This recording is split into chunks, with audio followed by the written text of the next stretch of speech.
Traveling Riverside Blues by Robert Johnson.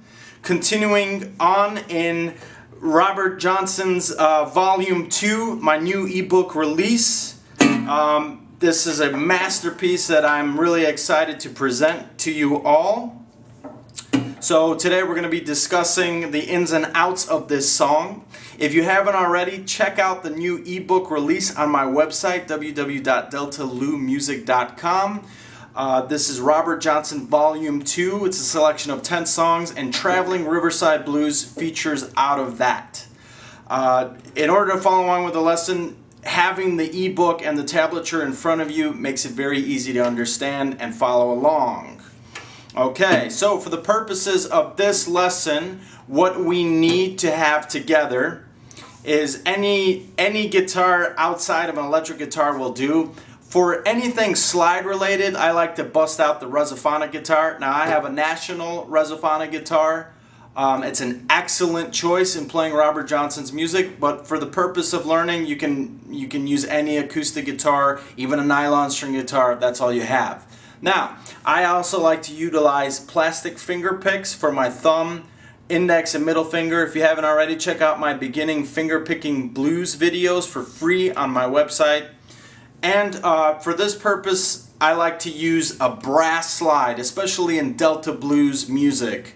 And Robert Johnson's selection of slide works, which I believe exhibits the really essence of this raw Delta sound. So I have a brass bottleneck that I put on my ring finger. Alright, so that's what we have together to get started.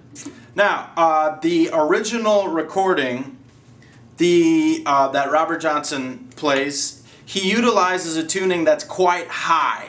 So if we were to tune our guitars together, we would probably break the strings. So, the original recording is played in open B flat tuning, so meaning the top string is going to be an F. I have a capo on the first fret to be matched totally to Robert Johnson. But for the purposes of learning this song, we're not going to use a capo because I know that's not a resource that everybody has. But in order to learn this song, we're going to play the song in open A tuning. Open A tuning. So what we need to do is tune our guitars together to get started. Now if you wanted to play with Robert Johnson and to play exactly to his pitch, you would put a capo on the first fret, but we're not going to do that. So let's get tuned together for the purpose of learning the song. My top string in this case is going to be an E. So go ahead and match your pitch to mine. My fifth string is going to be in A.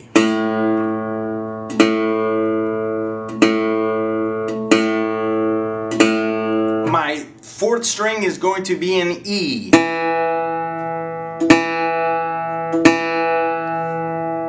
My third string is going to be in A. My second string is going to be a C sharp. And finally, my bottom string is going to be an E. And now let's go play a full chord. Alright, so now we're tuned together for the purpose of this lesson. And we're going to go over all of the techniques in this song. First, before I always start, I always talk about the position of the right hand.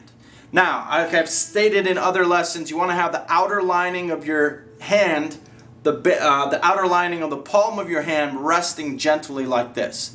So your right hand has a motion like this. Your thumb is going to jut out like this, and it's going to be positioned over the fifth string.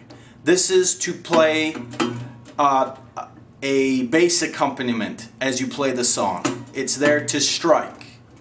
Okay? The index and the middle finger are going to be played down here. They're going to be positioned as they're flicking upwards on the first and second strings. And this is how your right hand will rest. And when you start playing the material, you're going to have a pinching motion with your right hand to play the notes involved in the song. So the thumb will always play the pulsating bass, typical Delta blues bass, and your index and middle finger will play the melodies in the first, second, and third strings, usually.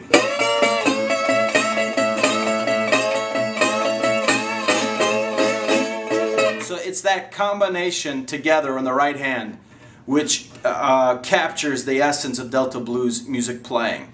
If you haven't already, if you're new to Delta blues music, check out my beginning fingerstyle techniques videos 1 through 4.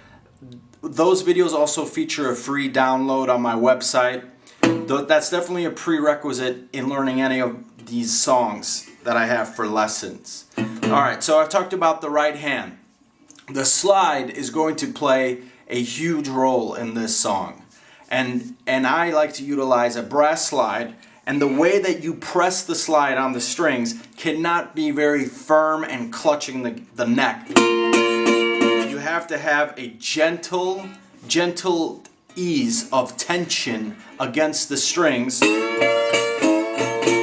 Very gentle to let the strings ring out.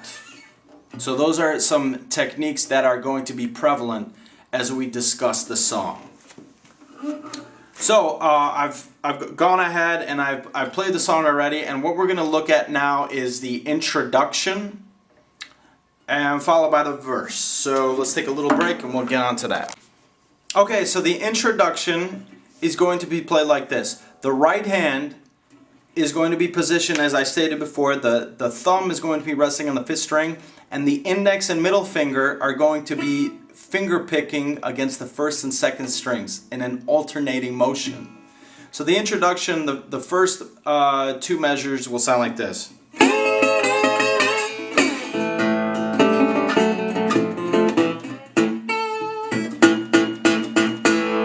Okay, so typical of Johnson's music, he's always going to be sliding on the 12th, between the 11th and the 12th fret. So the first 7 notes, I guess, in this sequence will sound like this. It's just a brisk introductory piece here.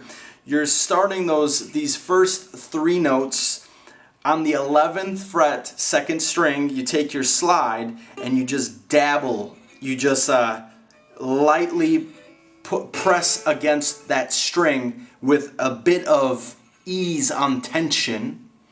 So that's the first note, is the 2nd string, 11th fret.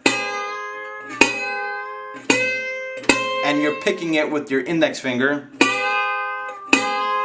Then you're going to play the 1st and 2nd strings on the 12th fret simultaneously with the slide twice. So from the beginning it's 1, 2, 3. 1, 2, 3, 1, 2, 3. I'm sliding into the 12th fret, right? And then I do it again. You do that twice.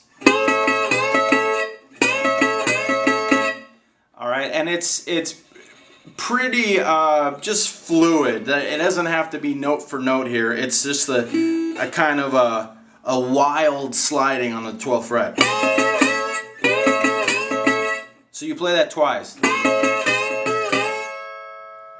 So you play that twice, and then what you're going to do is you're going to slide from the 12th fret all the way to the 3rd, 2nd, and 1st frets, and then resolve an open chord. This is all happening on the 1st and 2nd strings. So the whole sequence will run out like this.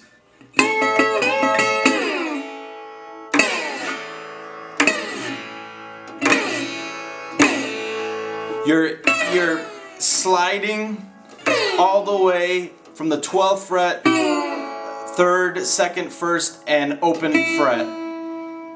And that's basically that quick introduction.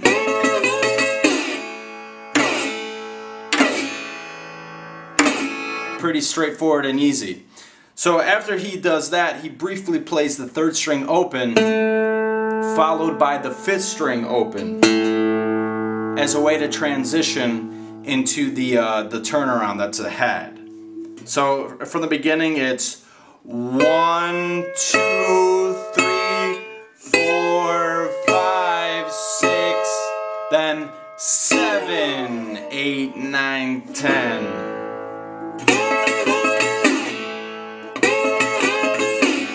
And look what I'm doing with my right hand. It's 1, 2, 3 with the index and the middle finger. And then you play the 3rd string open, followed by the 5th string open, and that ends that measure.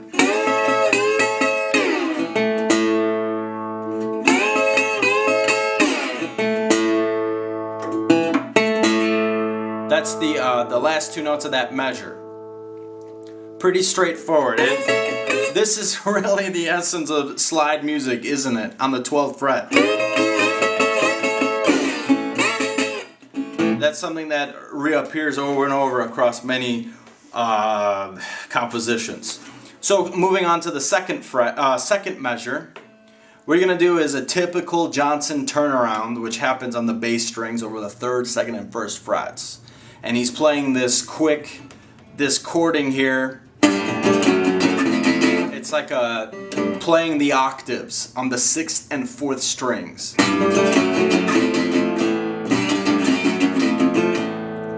Alright, and what he's doing here is he's playing a combination, let's say, of 10 notes here.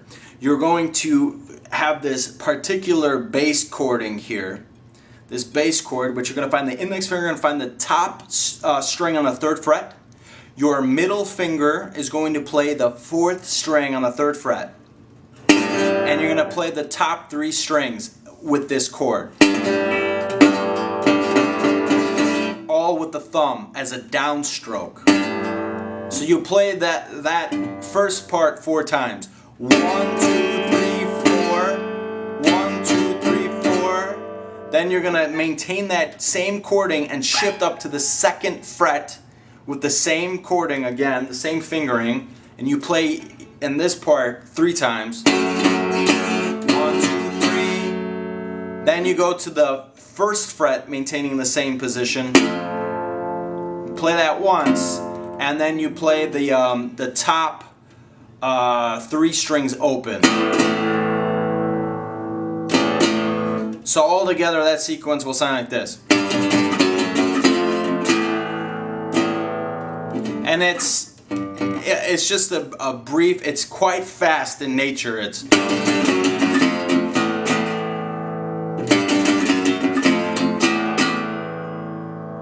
pretty straightforward. And then when he's playing at this this top string, this top open chords, he does this kind of this palm muting on the guitar, and then he pinches the bottom string on the 5th fret as a way to transition into the verse. So again, that turnaround from the beginning is 1, 2, 3, 4, 5, 6, 7, 8, 9, 10, 11, 12.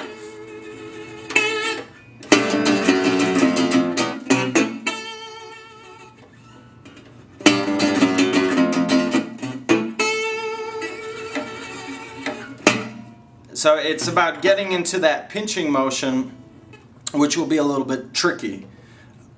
Johnson is utilizing a lot of these heavy palm muting techniques that are a little percussive in nature.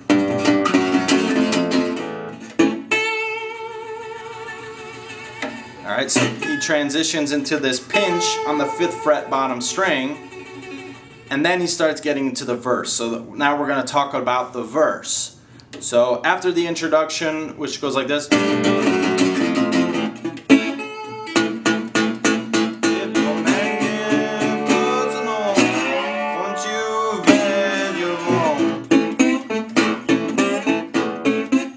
Alright, and that's what we're going to talk about here, is the verse. So after he plays that pinching motion, he right away builds up into the verse, which is going to be a slide on the 5th fret. But before he gets there, he's playing a dead thumb technique on the 5th string. The outer palm of my right hand is palming the 5th string open, and your thumb is beating that 5th string open, and your index finger will be playing the 3rd string open. Or your thumb will be playing that open chord, 1 downstroke over the 5th, 4th, and 3rd strings open. And it's important to get that down because it's a key transitional piece. So again, that where the introduction left off.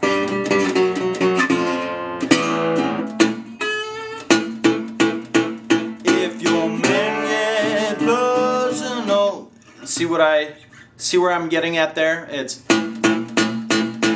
if your man get personal, once you've had your home.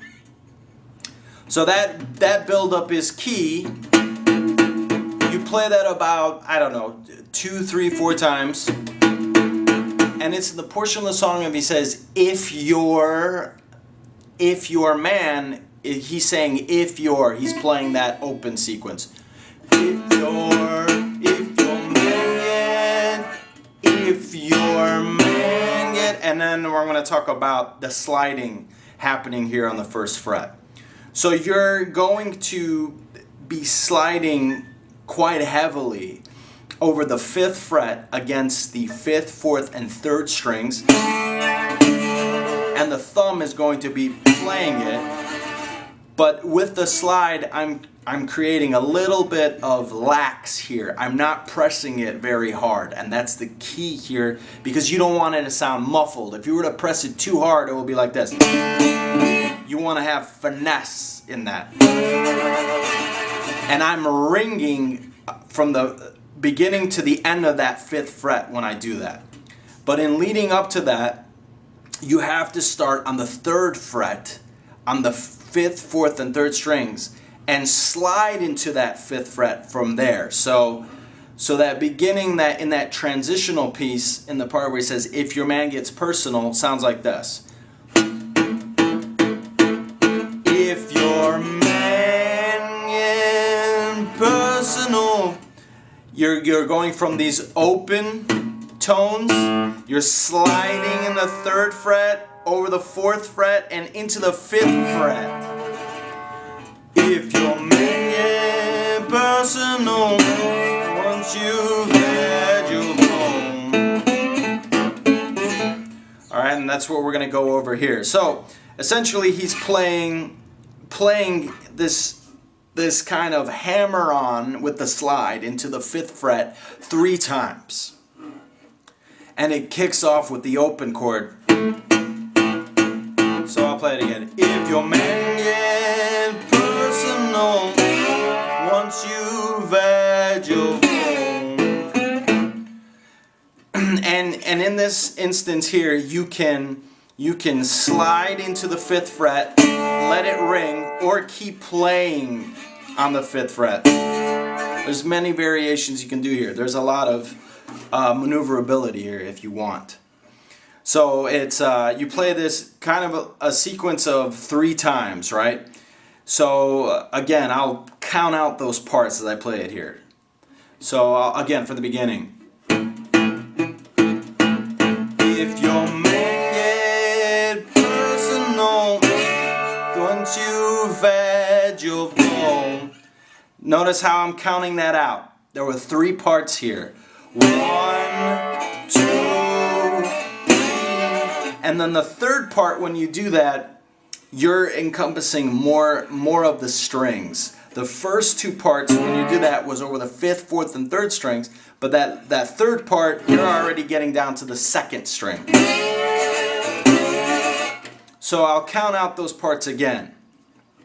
And then we'll move on from here. If your man get personal. And then that 3rd part, I'm playing all of the strings. If your man get personal. Alright, you play that 3 times. And then in the 2nd measure, he continues with the words, want to have your phone. And what you're going to do there is there's a brief sort of like a whole note from where you last left off. So I'll kind of show you where this pause is at. So it's, if your man get personal, once you've had your phone. Notice that break there in between, if your man get personal, want to have your phone. There's a brief pause because you're ringing out the slide there. And in the portion where he says want to have your phone, it's essentially a pressed pull off on this with the slide over the 3rd, 2nd, and 1st fret. And what you're going to do is, there's a series of 4 notes here, is you'll play from the 3rd, 2nd, and 1st strings on the 3rd fret. You're going to strum once with the thumb. You're going to strum once and then start going up the neckboard to the 2nd fret, 1st fret, and then resolving with the open chord in the bottom 3 strings. So it's 4 notes in all. 1, 2, 3, 4.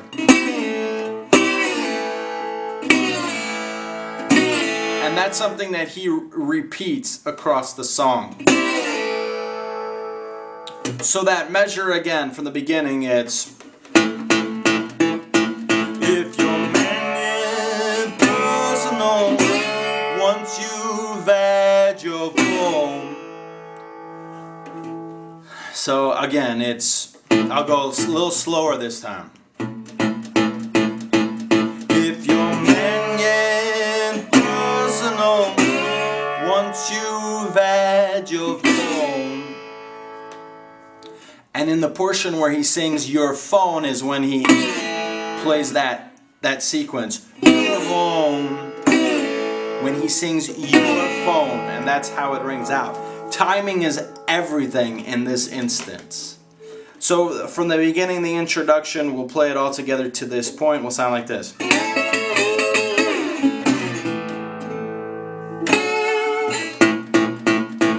your man get personal, once you had your phone. All right. So that's the introduction and the verse, and now we're going to continue to the main riff, which is a little bit difficult, but once you get it, you will not stop playing it. So we'll move on to that. All right, so now we're going to talk about the key riff, the key break in the song, which appears throughout much of this composition, as well as in If I Had Possession Over Judgment Day, which also features in this ebook. And this portion will sound like this. It's the very staple signature lick in the song. And it will go like this.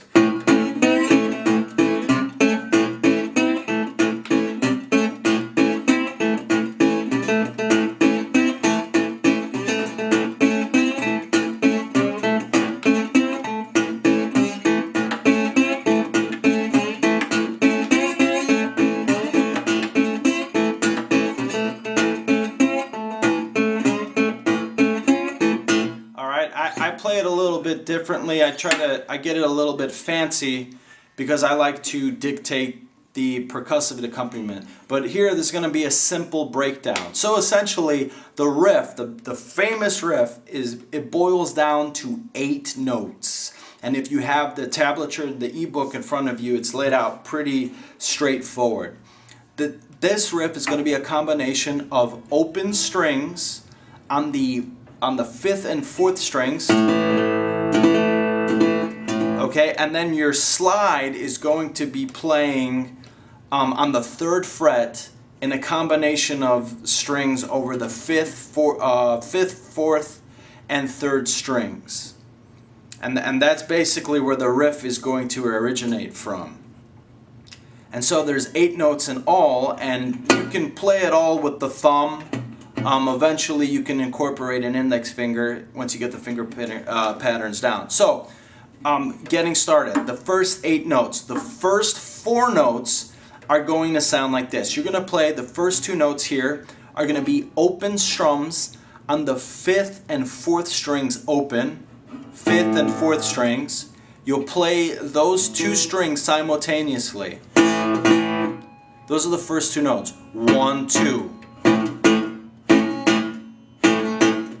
Okay, so your third note is going to be a sliding on the 4th and 3rd strings on the 3rd fret. You're going to play those simultaneously together. 4th and 3rd strings on the 3rd fret with the slide, and you're going to slide on that from the first to the from the beginning to the end of that fret. See what I'm doing here? And then you're going to pull off, for that 4th note, you're going to pull off and be on the 3rd string open.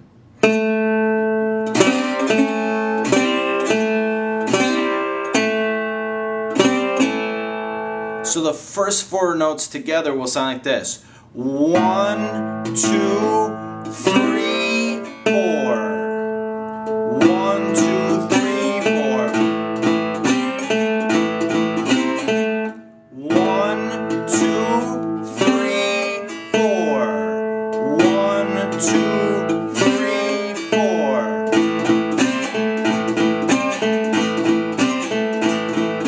And try to build speed there. Again, the slide is not pressing, it's finally sliding from the beginning to the end of that fret on the 3rd fret. 1, 2, 3, 4.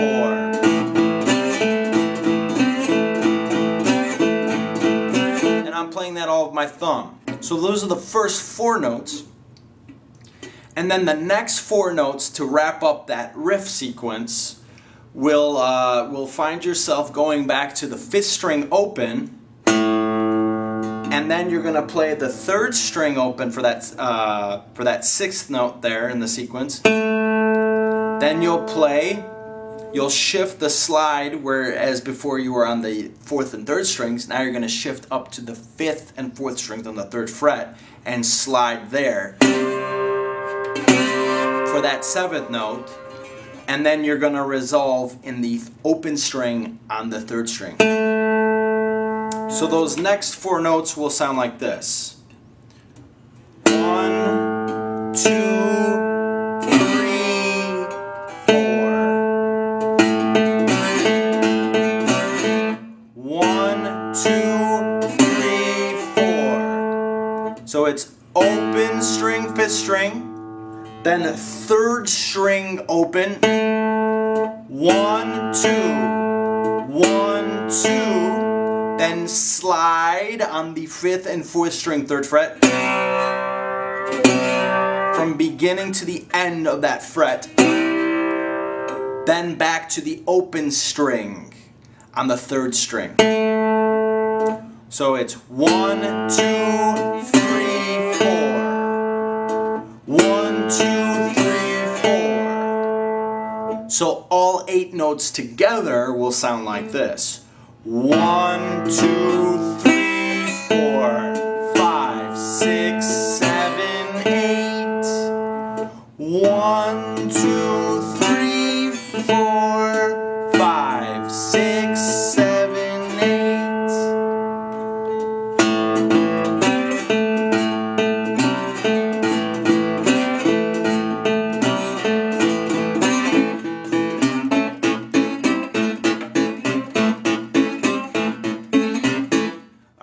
Once you get that speed going, you can work on the speed, but those are the 8 notes there. 1, 2, 3, 4, 5, 6, 7, 8. And again, it's the combination. The first 4 notes, that slide is going to be on the 4th and 3rd strings, and then in the later half of that measure, the last 4 notes, that slide shifts up to the 5th and 4th string. Alright, and that's it's a pretty cool riff he's got going there.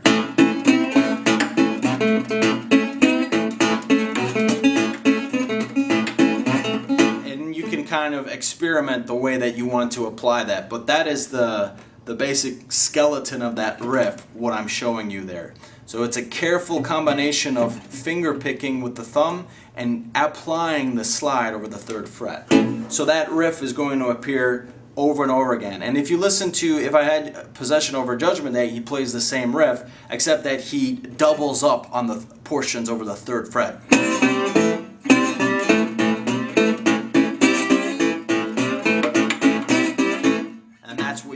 that song. So that lesson is going to come later on.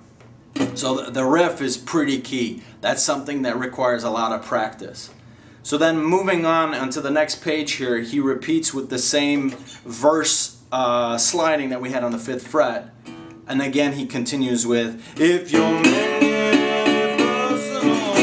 once you let you go.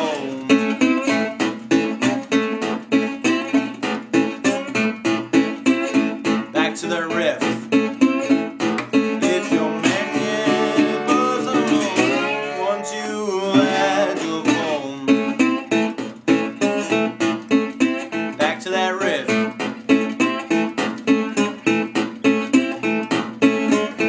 Playing that a little bit faster, but that's just showing you the succession of the verse and the riff. Now, from my understanding in Traveling Riverside Blues, this is the only time, the first verse, where he's playing the verse utilizing sliding over the 5th fret. Alright, so then he continues with that riff, and now we're going to go over the 5 position of the song, which is also very crucial and very delicate when it comes to timing. So we'll take a little break here before we move on to that. Alright, so now we're going to talk about the 5th position, where he, after the riff, goes into this. Better prep for mama, bed has all night long. Just go and magnify for mama, bed has all night long.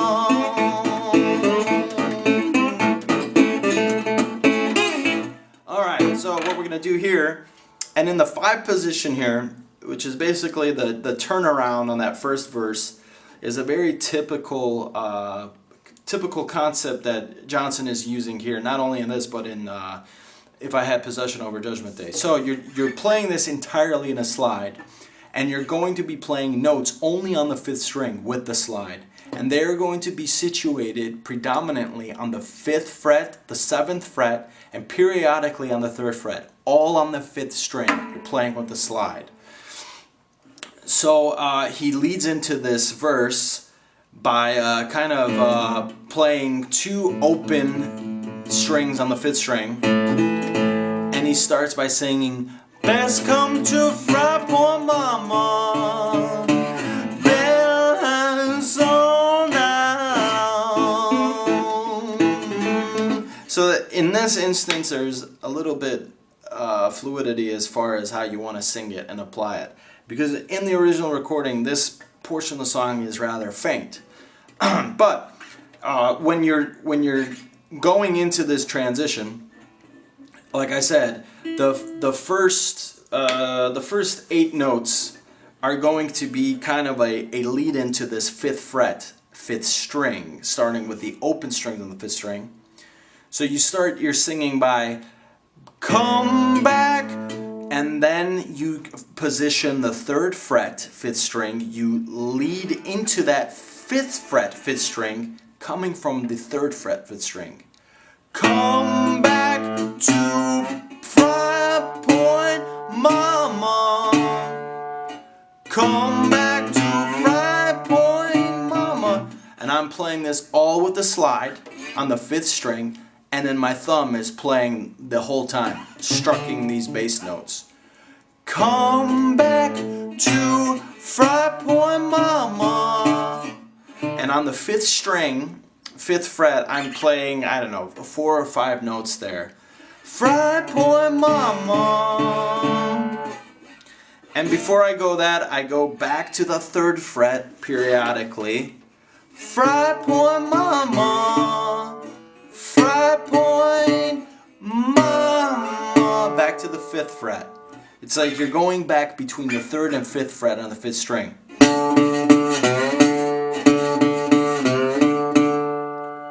Come back to 5 point mama. Come back to 5 point mama.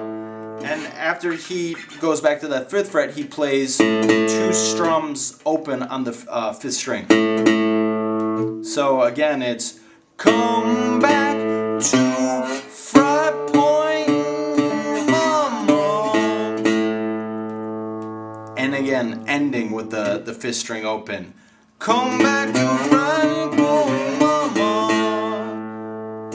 Come back to Freiburg, mama. And then he plays that portion, and then there's going to be a succession of 4 notes that are going to be pretty extended. So the other half of that is the barrel house all night long. And what he's doing there is he goes back to the 5th fret, barrel house all night long. And in going here, this is where the presence of the 7th fret 5th string comes in. So the 4 notes that start off there is, you go to the 5th fret 5th string, barrel house, all. I'm on the 7th fret 5th string, barrel house, all. Then you go all the way to the 3rd fret 5th string, night. And then you open string on the 5th string, long. Barrel house, all night long. And that's basically it for the 5 position. And he repeats that across the remaining verses in the song. So once you get that down pat, you can apply it over and over against the next 4 verses, whatever appears in the song. So for the beginning, it's come back to Freiburg, mama, bell house all night long. Come back to Freiburg, mama, bell house all night long. And then back to that riff.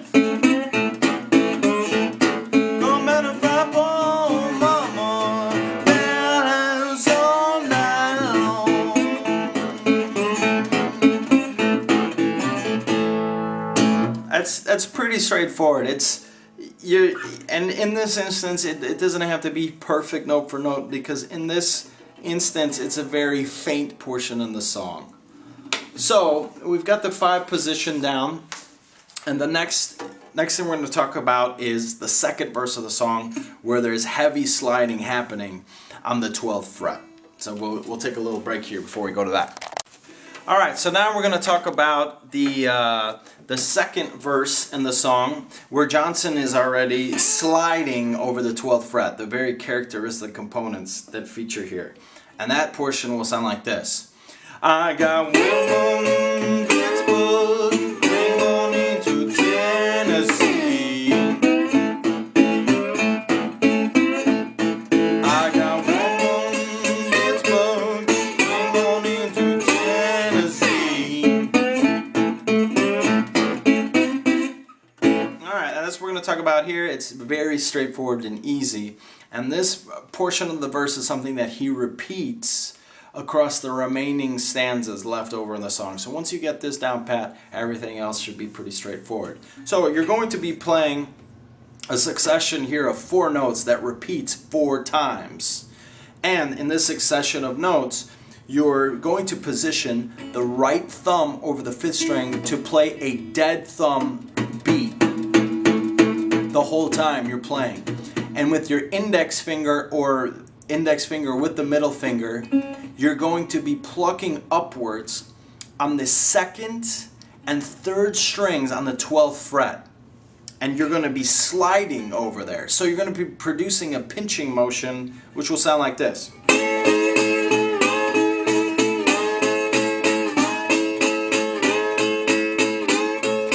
Okay, so it's a combination of 4 notes that are happening here. And you're going to lead into the 12th fret. You're going to be positioning your slide always on the 2nd and 3rd frets. 2nd and 3rd strings in this vicinity here over the 12th fret. But in this combination of 4 notes, you're always going to start off kicking into the 12th fret by starting on the 11th fret on the 2nd string with a slide. So that first note is this sliding on the 11th fret. And then you're going to slide and get into the 12th fret on the 2nd and 3rd strings, and you're going to play 3 times on that. So it's a combination of 4 notes here. It'll be 1, 2, 3, 4. 1, 2, 3, 4. 1, 2, 3, 4. 1, 2, 3, 4. And while you're to be pulsating the dead thumb technique on the 5th string open, and you're going to be plucking with the index and middle fingers simultaneously. So together it'll be 1, 2, 3, 4, 1, 2, 3, 4, 1, 2, 3, 4, 1, 2, 3, 4. 11th fret, 12th fret, 11, 12, 12th fret, 11th fret, 12th fret, 12th fret, 12th fret, 1, 2, 3, 4, 1, 2, 3, 4, and then you sing over that. So you play that portion 4 times. I got women, Pittsburgh, playing on into Tennessee.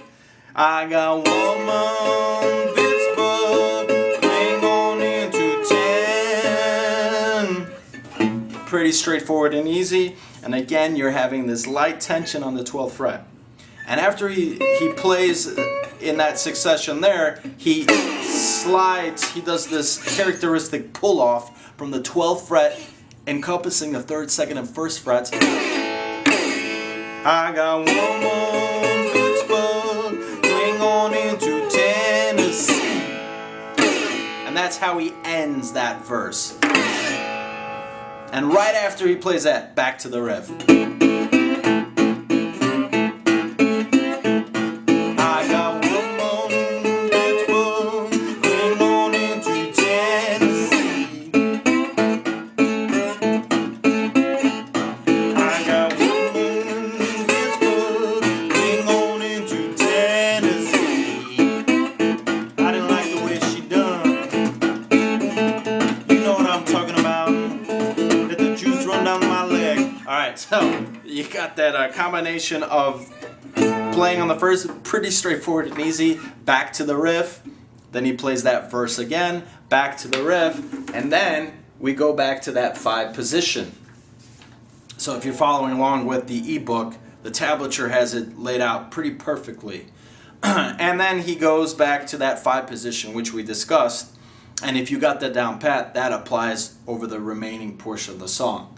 So in this part he goes, but my frat boy rider hops on over me. But my frat boy rider hops on over me. But my frat boy rider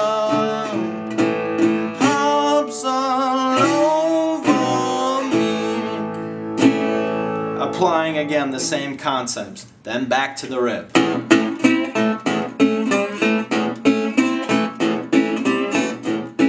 And then in this next verse, the 3rd verse, he starts playing again on the 12th fret, 11th and 12th fret. I ain't gonna stay no color, but a fronting was grounded. Alright, so then after he pulls off there, he doesn't go back to the riff. He actually plays an impromptu instrumental here, which is a little bit tricky, and that's what we're going to go over here. And this impromptu instrumental sounds like this.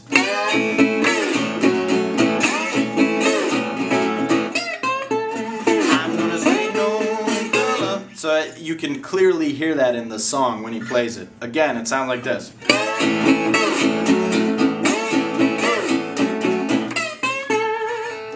And that's what we're going to go over here. So here it's kind of like wildly play. So you're going to loosely play a combination of notes here.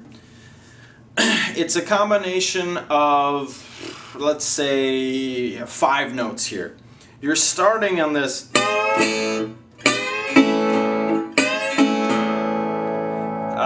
The 4 notes here is you're going to start your sliding on the 11th fret on the bottom 2 strings, 1st and 2nd strings on the 11th fret, and you're going to slide into the 12th fret, 1st and 2nd strings, and then you're going to play the bottom 2 strings open, so it's like a pull off. 1,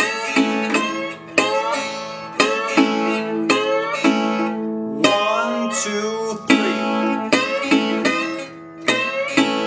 1, 2, 3, and then you're gonna play play the top string open for that fourth note.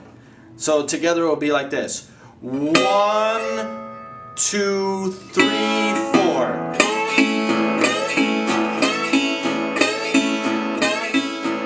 1, 2, 3, 4. 1, 2, 3, 4.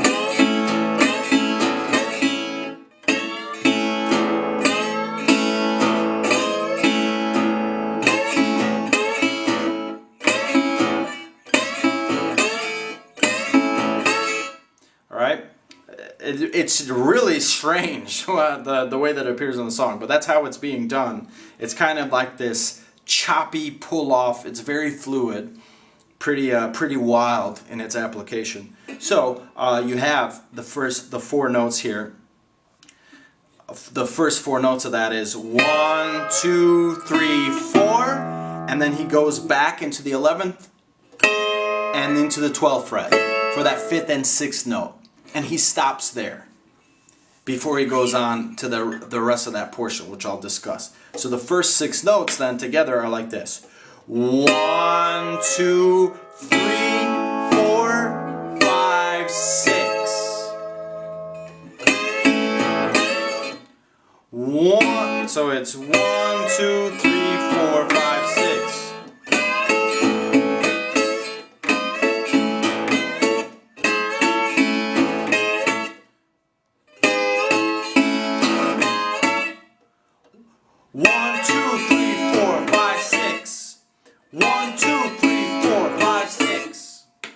Okay, pretty straightforward and easy. So after that 6th note, once he leaves off on that 12th fret, he goes and plays one of these bass chords, which we talked about earlier on in the introduction. For some reason, it's on the 2nd fret. You're going to play that kind of octave chording here. It's on the top string, 6th string, and then the 4th string, 2nd fret. You're going to play the top 3 strings there. It's something that also appears in Crossroads blues. And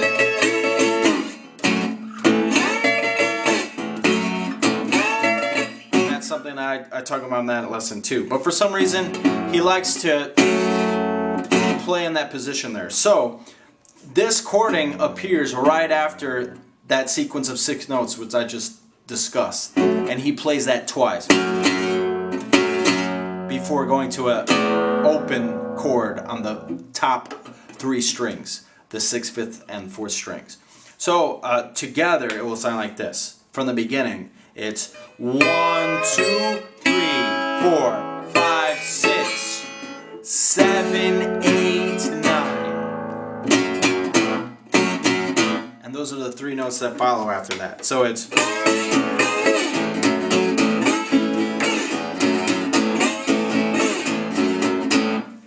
And I'll slow it down a little bit there. So it's 1, 2, 3, 4, 5, 6, 7, 8, 9.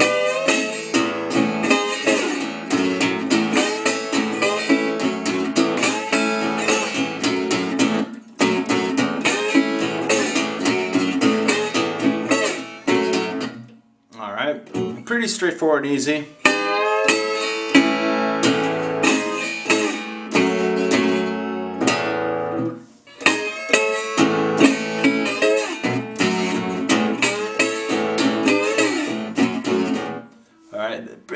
It can be played loosely, and so he plays that portion twice. So it's a combination of 9 notes in all, 18 notes in all, but essentially 2 times of that. Again, it's 1, 2, 3, 4, 5, 6, 7, 8, 9, 10, 11, 12, 13, 14, 15, 16, 17, 18.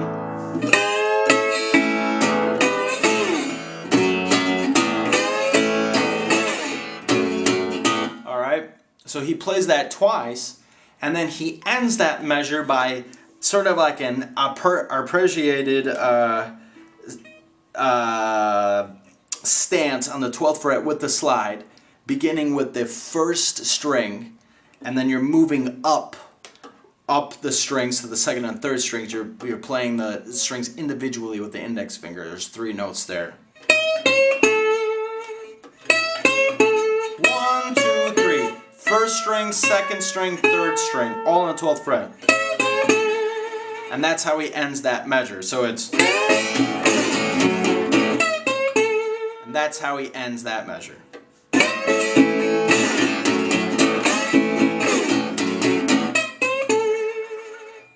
That's the end of that measure.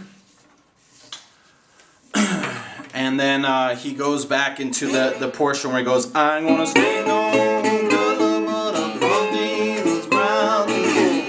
then he goes back to the riff. She got a mortgage on my body now, leaning on my soul. And that's the 5 position, which I already went over. Okay, so everything that I've discussed so forth in Traveling Riverside Blues, he repeats against the leftover stanzas and remaining verses. So taking what you've learned, try to apply that on the remaining stanzas. Now, I don't have those portions tabbed out in my book because there's no sense repeating what's already there. But the last thing that we'll go over is the ending portion of the song. So after he plays that 5 position, I don't know, the last lyrics is I'll be rocking up to my head. And then this last ending, it's actually utilizing what we learned in the introduction. He again reverts back to that, these chordings on the 3rd, 2nd, and 1st frets.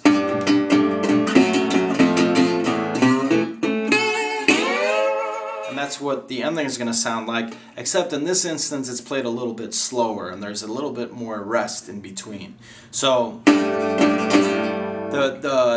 there's going to be a combination of 10 notes then in this ending portion. In this first measure, the 10 notes will be like this. You're going to have the chording again on the 3rd fret, the top and 4th strings. Play that. You're going to play that 3 times, but it's going to be 3 quarter notes here. So it'll be 1, 2, 3.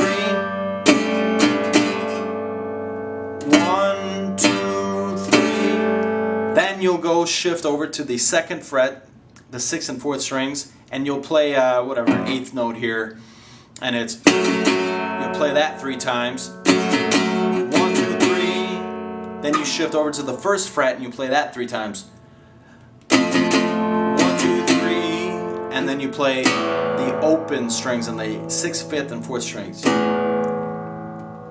So again, the 10 notes will be like this: 1, 2, 3, 4, 5, 6, 7, 8, 9, 10.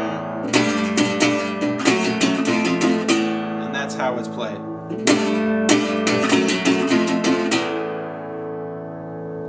And then after the next measure is this portion where he'll slide on the 5th string, 3rd fret, and then play the 4th string open twice. So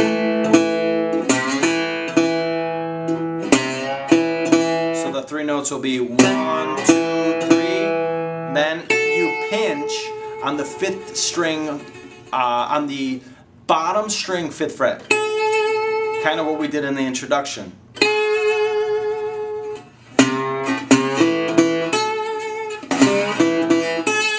1, 2, 3, 4. And then right after that he slides into the 12th fret as that final capstone on this song. So the introduction for the beginning is,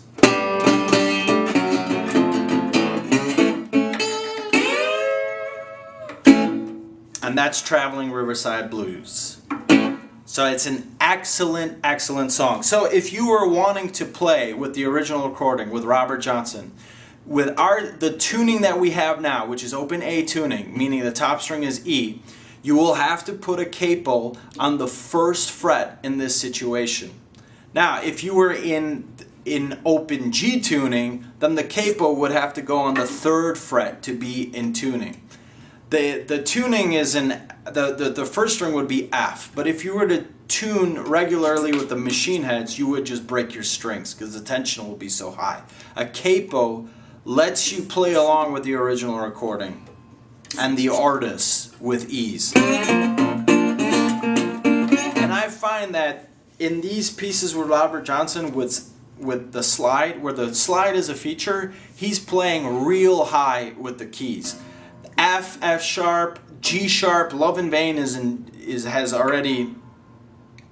way up there as far as keys go, and it's actually favors you to play so high up because it matches the voicings. So if you are curious, if you want to play along with Robert Johnson, remember you need a capo on the 1st fret, and you will be in tuning with him. All right. So this song also utilizes a lot of neat riff structures here on the 3rd fret, finesse sliding on the bass strings, and then the finesse sliding on the 12th fret. Excellent song front to finish. Excellent song front to finish. And learning. I learned this song and I couldn't stop playing it, and it helped me tackle on some other products. So again, this is Delta Lou. I'm wrapping up this lesson, but I appreciate all of your support. If you haven't already, definitely check out this new ebook that I have out. This song features in my Robert Johnson Volume 2 work. It's a collection of 10 songs, and we will be covering If I Had Possession Over Judgment Day, which is a song also utilizing the same tuning. And thank you for following along. And be sure to, if you haven't already, subscribe to me on YouTube. Follow me on my Delta Lou Facebook page, which I'm very active on. And check out my website, www.deltaloumusic.com, and just learn about the mission that I have going. I've built a lot of, created a lot of ebooks, and I have a lot of music to transcribe. So I'm going to be really working on it this fall and winter, and my next artist is going to be Blind Willie McTell.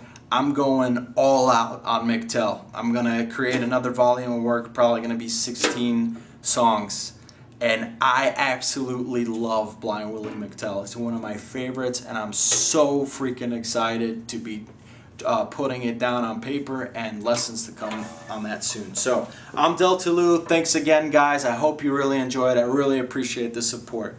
Always, I love your comments, even if it's constructive, even the negative ones. I love to read it all. So again, peace.